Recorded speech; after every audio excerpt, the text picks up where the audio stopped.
Hello guys welcome to Sandhya's vlog. आज हामी बेजा घुम्न जाँदैछौँ। बेजा एउटा डिस्ट्रिक्ट पोर्चुगलको एकदमै फेमस एन्ड हिस्टोरिकल प्लेस। यो चाहिँ एकदमै 150 किलोमिटर टाढा छ। हामी बिस्तारै गयौँ एकदम ब्युटिफुल लो हिल्सहरू हेर्दै, र यो बाटो पनि एकदमै क्लियर र राम्रो थियो। र हामी बेजा जिल्ला पुगिसकेका छौँ र अब हामी अलमोस्ट क्यास्टल छ यहाँ, एउटा एकदमै हिस्टोरिकल क्यास्टल र पुरानो।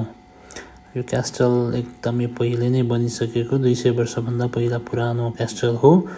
र हामी यहाँ भिडियो खिच्दै थियौँ र सेल्फी पनि खिच्यौँ। आफ्नो मात्रै खिच्यौँ, अरूको चाहिँ हाल्न बिर्स्यौँ। र फेरि घुमेर बाटोको सुन्दर दृश्य हेर्दै हामी फेरि फर्क्यौँ ब्याक टु होम। र बाटोमा एकदमै राम्रो राम्रो चिजहरू देखिराखेको थियो, सानो सिटिज, लेकहरू। र हामी लन्चको लागि बिच बाटोमै एउटा यस्तो राम्रो लेकको छेउमा लन्चको लागि रोक्यौँ।